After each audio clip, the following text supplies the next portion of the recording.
दीदी बधाई हो, माँ के गहने मिल गए। फ़ोन पर जब प्रिया की भाभी ने गहने मिलने की बात कही तो उसकी आंखों में खुशी के आंसू आ गए। उसे ऐसा लगा जैसे उसकी सर से कितना बड़ा बोझ उतर गया है। उत्साहित होकर बोली, नेहा, यह तो तूने सुबह सुबह बड़ी अच्छी खबर सुनाई, पर यह तो बात कि आखिर गहने मिले कैसे? किसके पास थी? दीदी, अभी मैं बच्चों को स्कूल लेने जा रही हूँ, फिर आकर आपको सारी कहानी सुनाऊंगी, कहकर नेहा ने फ़ोन रख दिया। भाभी से बात करने के बाद प्रिया अतीत के पलों में खो गई। प्रिया की माँ का देहांत हो गया था। 13वीं की रस्म करके अभी वो अपने घर आई ही थी कि भाभी का फ़ोन आ गया। हेलो दीदी, आपसे एक बात पूछनी थी, प्लीज़ बुरा नहीं मानना। हाँ नेहा, पूछो, क्या बात पूछनी है? दीदी, मम्मी जी की 2 सोने की चूड़ियाँ, एक गले की चैन, एक जोड़ी टॉप्स और कान की बालियाँ जो वो हमेशा पहनी रहती थी, कहीं नहीं मिल रही। हमने उनकी अलमारी पूरी देख ली। हमारे आने से पहले वो आपके पास रह रही थी, तो उन्होंने आपको गहने के बारे में कुछ बताया था क्या? नेहा, आखिरी बार मम्मी जी मेरे पास जब रहने आई थीं तो उन्होंने कोई जेवर नहीं पहना हुआ था। उल्टा मैंने उनसे पूछा था कि आपने अब की बार क्यों नहीं कुछ पहना, खाली हाथ और गला अच्छे नहीं लगते।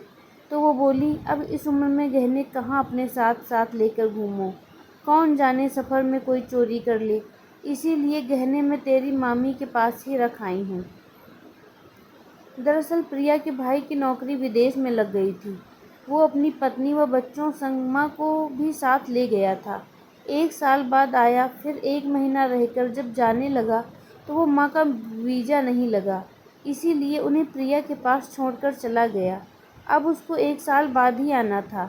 प्रिया की माँ को लगा कि इतनी समय तक बेटी के घर में कैसे रहेंगी, इसीलिए उसने प्रिया से कहा कि वो कुछ दिनों के लिए अपने भाई भाभी के पास जाना चाहती हैं। प्रिया ने अपने बेटे के साथ माँ को मामा के घर भेज दिया। 2-3 महीने प्रिया की माँ अपने भैया भाभी के पास रहकर फिर नेहा के पास आ गई। तभी उसने प्रिया को गहने के बारे में बताया था। देखते देखते कब समय बीत गया पता ही नहीं चला। जब प्रिया के भाई को आने में 1 महीना रह गया तो उसकी माँ ने घर जाने की इच्छा जताई, ये कहकर कि बहू बेटे के आने से पहले घर की साफ सफाई करवा देंगी। फिर प्रिया ने माँ को बेटे के साथ भेज दिया था। भाई आ गया। प्रिया की माँ बेटे और बहू पोता पोती के साथ इतनी व्यस्त हो गई कि गहनों की बात कहने का उसे अवसर ही नहीं मिला। एक दिन वो बाथरूम में गिर गई। उनके कूल्हे का फ्रैक्चर हो गया। उनका बड़ा ऑपरेशन हुआ और ऑपरेशन के कुछ दिन बाद वो चल बसी। प्रिया बेचारी का तो रोकर बुरा हाल था। उसने सोचा भी नहीं था कि उसकी माँ उसके घर में हमेशा के लिए जा रही थी। प्रिया माँ के जाने के बाद वैसे ही दुखी थी, ऊपर से गहनों की बात नहीं उसे और दुख कर दिया। प्रिया से बात करने के बाद उसकी भाभी ने मामी से बात की तो वो तो साफ साफ मुकर गई कि उन्होंने तो बहन जी के कोई गहने रखने के दिए ही नहीं थे। उल्टा बिरादरी में शोर मचाना शुरू कर दिया कि माँ मरने से पहले बेटी के घर रह रही थी, उसने ही रख लिए होंगे माँ के गहने। प्रिया बेचारी दुखी थी कि परिवार वाले उसके बारे में क्या सोचेंगे। वैसे प्रिया के भाई भाभी को उस पर पूरा विश्वास था, क्योंकि प्रिया के पास ईश्वर का दिया सब कुछ था और वह अपनी माँ से बहुत प्यार करती थी। ऐसी ऊंची हरकत करने की वह सोच भी नहीं सकती थी। जब कभी भी फ़ोन पर भाई या भाभी से पूछती कि गहनों के बारे में पता चला तो यही कहते, दीदी आप परेशान ना हो, मिल जाएंगे गहने। प्रिया का बेटा भी उसको बहुत समझाता था कि मम्मी आपने कुछ किया ही नहीं है तो आप क्यों दुखी होती हो। 1-2 दिन पहले मामी ने प्रिया को भी फ़ोन किया और बोली, तुम अपने घर में अच्छे से देख लो, कहीं गलती से बहन जी तुम्हारे घर में तो नहीं छोड़ गई अपने गहने। प्रिया मामी की बात को अच्छे से समझ रही थी कि वह क्या कहना चाह रही हैं। मामी जी, मुझे अच्छे से याद है कि उन्होंने मुझसे कहा था कि वह आपके पास अपने गहने रख कर आई हैं, तो तुम्हारा मतलब मैं चोर हूँ, मैं तुम्हारी माँ के गहने रख लिए हैं। मामी, मैं यह कब कह रही हूँ कि आप चोर हैं, मैं तो बस जो माँ ने कहा वही आपसे बोला। प्रिया की बात सुनकर मामी ने गुस्से में फ़ोन रख दिया और उसकी भाभी के घर लड़ने पहुँच गई। प्रिया की नींद टूटी तो वह अपने अतीत के वर्तमान में आ गई। प्रिया भाभी को फ़ोन का बेसब्री से इंतज़ार कर रही थी कि उसका फ़ोन आ गया। दीदी, क्या आपको मामी जी ने गहनों को लेकर फ़ोन किया था? हाँ, अभी 1-2 दिन पहले ही किया था। क्यों, क्या हो गया? प्रिया हैरान होकर बोली, आपसे फ़ोन करने के बाद मामी जी हमारे घर आईं और कहने लगीं, भलाई का तो ज़माना ही नहीं रहा।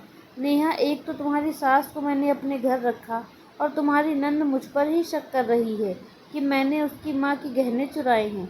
मैं भला किसी के गहने क्यों चुराऊँगी? मामी ने चिल्ला चिल्ला कर पूरा मोहल्ला इकट्ठा कर लिया। मामी की बहू को यह सब देख बहुत बुरा लग रहा था। शायद इसीलिए, क्योंकि वो हमारे परिवार से बहुत स्नेह करती थी। उसे मालूम था कि ये बहुत ही नेक लोग हैं। दूसरों, वो सच जानती थी कि गहने उसकी सासू माँ के पास ही हैं। उसने खुद माँ को अपनी सास को गहने देते हुए देखा था। उसने माँ को ये भी कहते हुए सुना था कि जब वो प्रिया के घर से लौट कर आएंगी तब गहने ले लेंगी। उसने अपनी सास को सबक सिखाने की ठान ली। वो भी हमारे घर गई और मामी जी से बोली, माँ जी, आप क्यों हंगामा मचा रही हैं? सबको सच क्यों नहीं बता देती कि बुआ जी के गहने आपने अपने लॉकर में छुपा कर रखे हैं? बहू की बात सुनकर मामी की हालत ऐसी हो गई कि मानो काटो तो खून नहीं। इससे पहले कि बात और बढ़ती, मामी चुपचाप अपने घर चली गईं। मामा जी को इस बात की खबर नहीं थी, पर जब उन्हें बहू ने सारा किस्सा सुनाया तो वो पत्नी पर बहुत भड़के।